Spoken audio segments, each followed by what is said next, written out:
എല്ലാവർക്കും good morning. അപ്പം ഞാൻ ഇന്ന് വന്നിരിക്കുന്നത് എന്താണെന്ന് വെച്ചാൽ നമ്മുടെ കമൻറ്റ് ബോക്സിലായിക്കോട്ടെ നമ്മുടെ ഷോർട്സിലായിക്കോട്ടെ എല്ലാവരും കമൻറ്റ് ഇട്ടുണ്ടായിരുന്നു നമ്മളെ ബാത്തിങ് പൗഡറിൻ്റെ വീഡിയോ ചെയ്യുമോ എന്ന്. എല്ലാവരും അല്ല, കുറച്ച് പേര് കമൻറ്റ് ഇട്ടുണ്ടായിരുന്നു ബാത്തിങ് പൗഡറിൻ്റെ വീഡിയോ ചോദിച്ചിട്ട്. അപ്പോൾ നമ്മൾ ആ വീഡിയോ ആയിട്ടാണ് വന്നിരിക്കുന്നത്. അപ്പോൾ നമ്മുടെ ബാത്തിങ് പൗഡർ എങ്ങനെയാണ് ഉണ്ടാക്കുക എന്നുള്ള വീഡിയോ ആണ്. അതിന് മുമ്പ് നിങ്ങൾ എന്ത് ചെയ്ത് നമ്മുടെ എന്താ പറയുക ബോഡിയും ഫേസും അപ്ലൈ ചെയ്യാൻ പറ്റിയ ഓയിലിൻ്റെ വീഡിയോ നമ്മുടെ ചാനലിൽ ഇട്ടുണ്ടായിരുന്നു. അത് കണ്ടിട്ട് വേണം ഇത് കാണാൻ. കാരണം ആ ഓയിൽ തേച്ചിട്ട് ഇത് അപ്ലൈ ചെയ്താൽ എന്തെങ്കിലും കാര്യമുള്ളൂ ഗൈസ്. അപ്പോൾ ആ ഓയിൽ ഉണ്ടാക്കുന്ന വീഡിയോ നിങ്ങളെല്ലാവരും പോയിട്ട് കാണാം.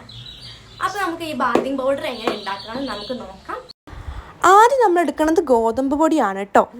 പിന്നെ നമ്മൾ എടുക്കുന്നത് കടലമാവ് പൊടി എന്ന് പറയും, കടലപ്പൊടി എന്ന് പറയും. അതാണ് കേട്ടോ നമ്മൾ എടുക്കുന്നത്. നല്ലൊരു സ്ക്രബാണ് കേട്ടോ ഇത്. അതിനുശേഷം നമ്മൾ എടുക്കുന്നത് പാൽപ്പൊടിയാണ്. പാൽപ്പൊടി എന്ന് പറയും, പാലൊക്കെ നമ്മുടെ ഫേസ് നല്ലതുപോലെ വൈറ്റ് ചെയ്യാൻ വേണ്ടി ഹെൽപ്പ് ചെയ്യും. അപ്പോൾ പാൽപ്പൊടിയാണ് നമ്മൾ എടുക്കുന്നത്. ഇത് മൂന്നും ഒരേ അളവിന് വേണം കേട്ടോ എടുക്കാൻ വേണ്ടിയിട്ട്, ഈ 3 ഇൻഗ്രീഡിയൻസും. പിന്നെ നിങ്ങൾക്ക് വേണമെങ്കിൽ വേറെ എന്തെങ്കിലും മിക്സ് ചെയ്യണമെങ്കിൽ മിക്സ് ചെയ്യാം. ഇപ്പോൾ എന്താ പറയുക, വേറെ എന്തെങ്കിലും പൊടിയായിട്ടുള്ളത് മിക്സ് ചെയ്യണമെങ്കിൽ മിക്സ് ചെയ്യാം കേട്ടോ. അതിന് ശേഷം നല്ലതുപോലെ ഇത് മൂന്നും ഒരു പേപ്പർ വിരിച്ച് അതിൽ 3 ഇട്ടതിന് ശേഷം നല്ലതുപോലെ ഇളക്കി കൊടുക്കുക. നല്ല മിക്സ് ചെയ്യുക കേട്ടോ. എന്നിട്ട് നല്ല എന്താണ് എയർ കയറാത്ത വെള്ളം ഇല്ലാത്ത നല്ലൊരു അടച്ചുറപ്പുള്ള പാത്രത്തുമ്മൽ എടുത്ത് വെക്കാം, അല്ലെങ്കിൽ കേടായിപ്പോവും. നല്ലോണം വെള്ളമൊന്നും ആവാണ്ട് നല്ലതുപോലെ ആക്കി വെക്കണം കേട്ടോ. അപ്പോൾ അങ്ങനെ മാറ്റി വെക്കാം. ഇത് നമുക്ക് വേണമെങ്കിൽ തൈരിൻ്റെ കൂടെയോ പാലിൻ്റെ കൂടെയോ വെള്ളത്തിൻ്റെ കൂടെയോ എന്തിൻ്റെ കൂടെ വേണമെങ്കിലും മിക്സ് ചെയ്ത് ഫേസിലും ബോഡിയിലും അപ്ലൈ ചെയ്യാം കേട്ടോ. നല്ലതുപോലെ ഒരു വൈറ്റനിങ് ഉണ്ടാവും. എല്ലാവരും ഒന്ന് ട്രൈ ചെയ്ത് നോക്ക്. ഇത് നമ്മളൊരു 1 വീക്ക് യൂസ് ചെയ്യുമ്പോൾ തന്നെ നല്ല റിസൾട്ട് ഉണ്ടാവും കേട്ടോ. അതുപോലെ മെയിനായിട്ട് ശ്രദ്ധിക്കേണ്ടത് നല്ല അടച്ചുറപ്പുള്ളൊരു പാത്രത്തിൽ വെക്കുക എന്നുള്ളത് മാത്രമാണ്. വന്നല്ലോ, എല്ലാവർക്കും വേഗം മനസ്സിലായി വെക്കുന്നത്. കാരണം ഞാൻ ലാഗ് അടുപ്പിക്കാണ്ട് പെട്ടെന്ന് പറഞ്ഞു പോയതാണ്.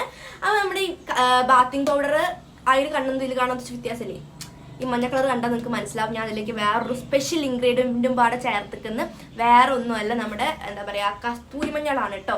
ആ വീഡിയോ എന്ന് പറഞ്ഞു കഴിഞ്ഞാൽ ഞാൻ ഫസ്റ്റ് ബാത്തിങ് പൗഡർ ഉണ്ടാക്കിയ ടൈമിൽ എടുത്തു വെച്ച വീഡിയോ ആണ്.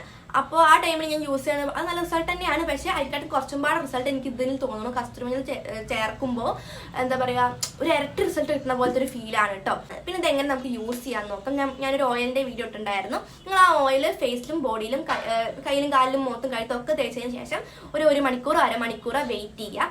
വെയിറ്റ് ചെയ്തതിന് ശേഷം ഈ നമ്മൾ സോപ്പിട്ട് കഴുകിക്കളതിന് പകരം നമ്മുടെ ഈ ബാത്തിങ് പൗഡർ ഫേസിലും, ഇതൊരു ഫേസ് പാക്ക് ആയിട്ട് നമുക്ക് യൂസ് ചെയ്യാം കേട്ടോ. ഫേസിലും കയ്യിലും കാലിലും ഒക്കെ അപ്ലൈ ചെയ്തതിന് ശേഷം നമുക്കൊരു 15 മിനിറ്റോളം വെയിറ്റ് ചെയ്യാം.